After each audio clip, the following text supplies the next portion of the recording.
Obama, do solemnly swear that I will execute the office of President to the United States faithfully. that I will execute Faithfully the office of President of the United office of States. President of the United States faithfully, And will, to the best of my ability, and will, to the best of my ability, preserve, protect, and defend the Constitution of the United States. preserve, protect, and defend the Constitution of the United States. So help you God. So help me God. Congratulations, Mr. President. All the best wishes, Mr. President.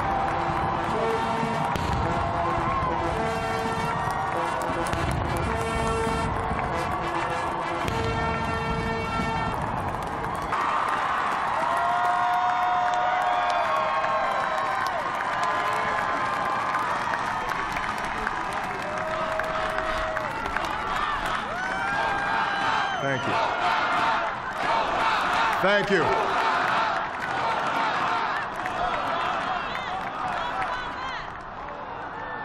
My fellow citizens, I stand here today humbled by the task before us,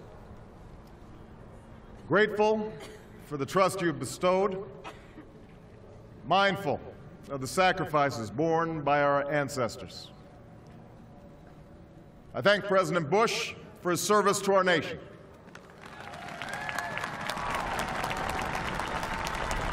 As well as the generosity and cooperation he has shown throughout this transition. 44 Americans have now taken the presidential oath. The words have been spoken during rising tides of prosperity and the still waters of peace. Yet, every so often, the oath is taken amidst gathering clouds and raging storms. At these moments, America has carried on not simply because of the skill or vision of those in high office, but because we, the people, have remained faithful to the ideals of our forebears and true to our founding documents. So it has been, so it must be with this generation of Americans. That we are in the midst of crisis is now well understood. Our nation is at war against a far-reaching network of violence and hatred. Our economy is badly weakened, a consequence of greed and irresponsibility on the part of some, but also our collective failure to make hard choices and prepare the nation for a new age. Homes have been lost, jobs shed, businesses shuttered. Our health care is too costly, our schools fail too many, and each day brings further evidence that the ways we use energy strengthen our adversaries and threaten our planet. These are the indicators of crisis, subject to data and statistics. Less measurable, but no less profound, is a sapping of confidence across our land. A nagging fear that America's decline is inevitable, that the next generation must lower its sights. Today, I say to you that the challenges we face are real. They are serious and they are many. They will not be met easily or in a short span of time. But know this, America, they will be met.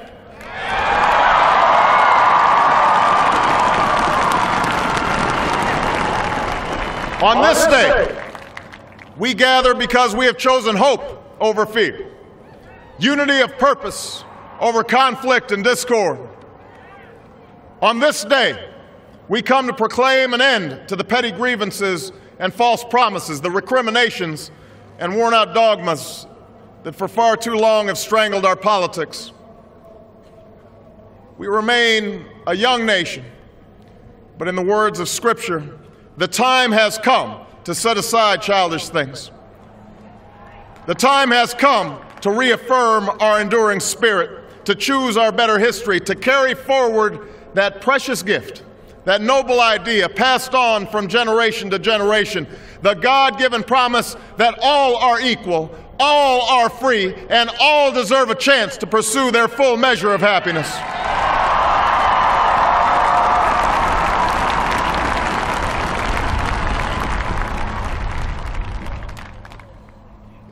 reaffirming the greatness of our nation, we understand that greatness is never a given.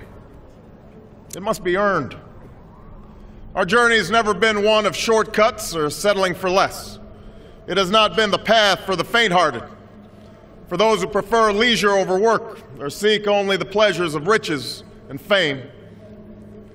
Rather, it has been the risk-takers, the doers, the makers of things, some celebrated, but more often men and women obscure in their labor, who have carried us up the long, rugged path towards prosperity and freedom. For us, they packed up their few worldly possessions and traveled across oceans in search of a new life. For us, they toiled in sweatshops and settled the West, endured the lash of the whip, and plowed the hard earth. For us, they fought and died in places like Concord and Gettysburg, Normandy, and Khe Sanh. Time and again, these men and women struggled and sacrificed and worked till their hands were raw so that we might live a better life. They saw America as bigger than the sum of our individual ambitions, greater than all the differences of birth or wealth or faction. This is the journey we continue today. We remain the most prosperous, powerful nation on earth. Our workers are no less productive than when this crisis began. Our minds are no less inventive, our goods and services no less needed than they were last week or last month or last year. Our capacity remains undiminished. But our time of standing pat, of protecting narrow interests and putting off unpleasant decisions, that time has surely passed. Starting today, we must pick ourselves up, dust ourselves off, and begin again the work of remaking America.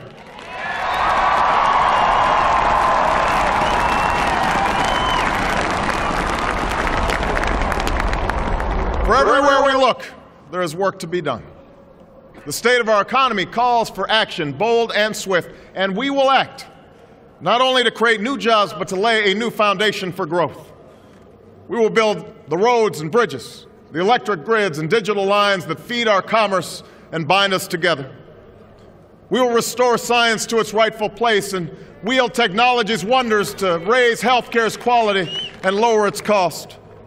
We will harness the sun and the winds and the soil to fuel our cars and run our factories, and we will transform our schools and colleges and universities to meet the demands of a new age. All this we can do. All this we will do. Now, there are some who question the scale of our ambitions, who suggest that our system cannot tolerate too many big plans. Their memories are short, for they have forgotten what this country has already done, what free men and women can achieve when imagination is joined to common purpose and necessity to courage. What the cynics fail to understand is that the ground has shifted beneath them, that the stale political arguments that have consumed us for so long no longer apply. The question we ask today is not whether our government is too big or too small, but whether it works, whether it helps families find jobs at a decent wage, care they can afford, a retirement that is dignified. Where the answer is yes, we intend to move forward. Where the answer is no, programs will end. And those of us who manage the public's dollars will be held to account to spend wisely, reform bad habits, and do our business in the light of day, because only then can we restore the vital trust between a people and their government. Nor is the question before us whether the market is a force for good or ill. Its power to generate wealth and expand freedom is unmatched. But this crisis has reminded us that without a watchful eye, the market can spin out of control. The nation cannot prosper long when it favors only the prosperous.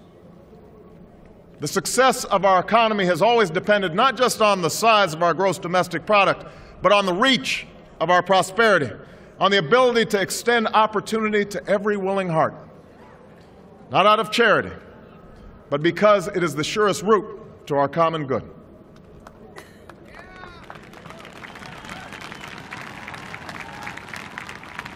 As for our common defense, we reject as false the choice between our safety and our ideals. Our founding fathers, faced with perils that we can scarcely imagine, drafted a charter to assure the rule of law and the rights of man, a charter expanded by the blood of generations. Those ideals still light the world, and we will not give them up for expedience' sake. And so, to all the other peoples and governments who are watching today, from the grandest capitals to the small village where my father was born, know that America is a friend of each nation and every man, woman, and child who seeks a future of peace and dignity, and we are ready to lead once more.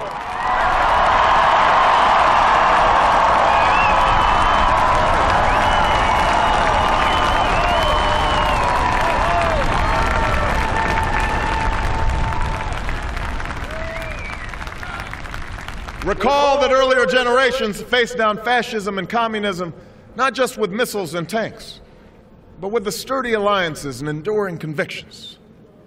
They understood that our power alone cannot protect us, nor does it entitle us to do as we please. Instead, they knew that our power grows through its prudent use. Our security emanates from the justness of our cause, the force of our example, the tempering qualities of humility and restraint. We are the keepers of this legacy. Guided by these principles once more, we can meet those new threats that demand even greater effort, even greater cooperation and understanding between nations. We will begin to responsibly leave Iraq to its people and forge a hard-earned peace in Afghanistan. With old friends and former foes, we will work tirelessly to lessen the nuclear threat and roll back the specter of a warming planet. We will not apologize for our way of life, nor will we waver in its defense. And for those who seek to advance their aims by inducing terror and slaughtering innocents, we say to you now that our spirit is stronger and cannot be broken. You cannot outlast us, and we will defeat you.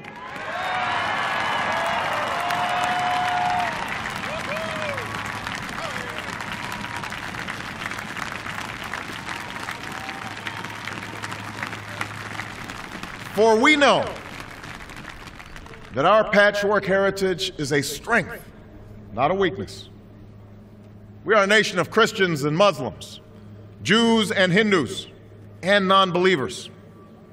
We are shaped by every language and culture, drawn from every end of this earth. And because we have tasted the bitter swill of civil war and segregation and emerged from that dark chapter stronger and more united, we cannot help but believe that the old hatreds shall someday pass, that the lines of tribes shall soon dissolve, that as the world grows smaller, our common humanity shall reveal itself, and that America must play its role in ushering in a new era of peace. To the Muslim world, we seek a new way forward, based on mutual interest and mutual respect. To those leaders around the globe who seek to sow conflict or blame their society's ills on the West, know that your people will judge you on what you can build, not what you destroy. To those who cling to power through corruption and deceit and the silencing of dissent, know that you are on the wrong side of history, but that we will extend a hand if you are willing to unclench your fist. To the people of poor nations, we pledge to work alongside you to make your farms flourish and let clean waters flow, to nourish starved bodies and feed hungry minds. And to those nations like ours that enjoy relative plenty, we say we can no longer afford indifference to the suffering outside our borders, nor can we consume the world's resources without regard to effect. For the world has changed, and we must change with it. As we consider the road that unfolds before us, we will remember with humble gratitude those brave Americans who, at this very hour, patrol far-off deserts and distant mountains. They have something to tell us, just as the fallen heroes who lie in Arlington whisper through the ages. We honor them not only because they are the guardians of our liberty, but because they embody the spirit of service, a willingness to find meaning in something greater than themselves. And yet, at this moment, a moment that will define a generation, it is precisely this spirit that must inhabit us all.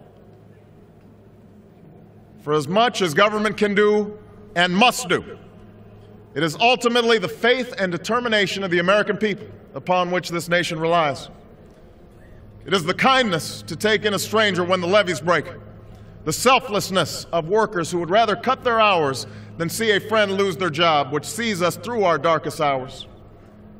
It is the firefighter's courage to storm a stairway filled with smoke, but also a parent's willingness to nurture a child that finally decides our fate.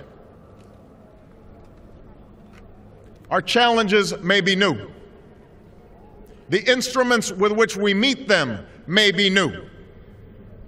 But those values upon which our success depends, honesty and hard work, courage and fair play, tolerance and curiosity, loyalty and patriotism, these things are old. These things are true. They have been the quiet force of progress throughout our history. What is demanded then is a return to these truths. What is required of us now is a new era of responsibility, a recognition on the part of every American that we have duties to ourselves, our nation, and the world, duties that we do not grudgingly accept, but rather seize gladly, firm in the knowledge that there is nothing so satisfying to the spirit, so defining of our character, than giving our all to a difficult task. This is the price and the promise of citizenship. This is the source of our confidence, the knowledge that God calls on us to shape an uncertain destiny. This is the meaning of our liberty and our creed, why men and women and children of every race and every faith can join in celebration across this magnificent mall, and why a man whose father less than 60 years ago might not have been served at a local restaurant can now stand before you to take a most sacred oath.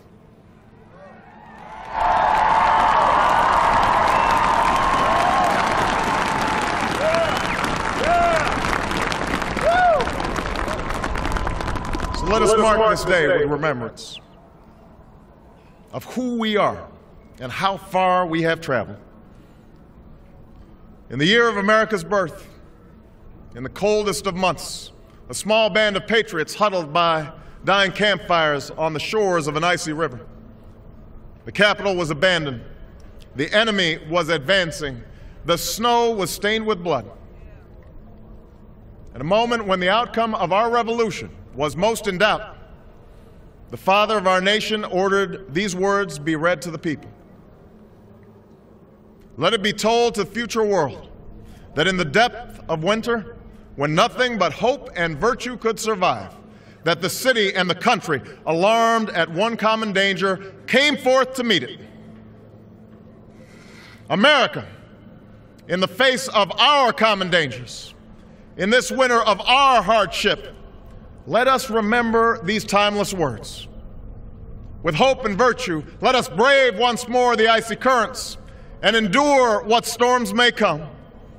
Let it be said by our children's children that when we were tested, we refused to let this journey end, that we did not turn back nor did we falter, and with eyes fixed on the horizon and God's grace upon us, we carried forth that great gift of freedom and delivered it safely to future generations. Thank you. God bless you. And God bless the United States of America.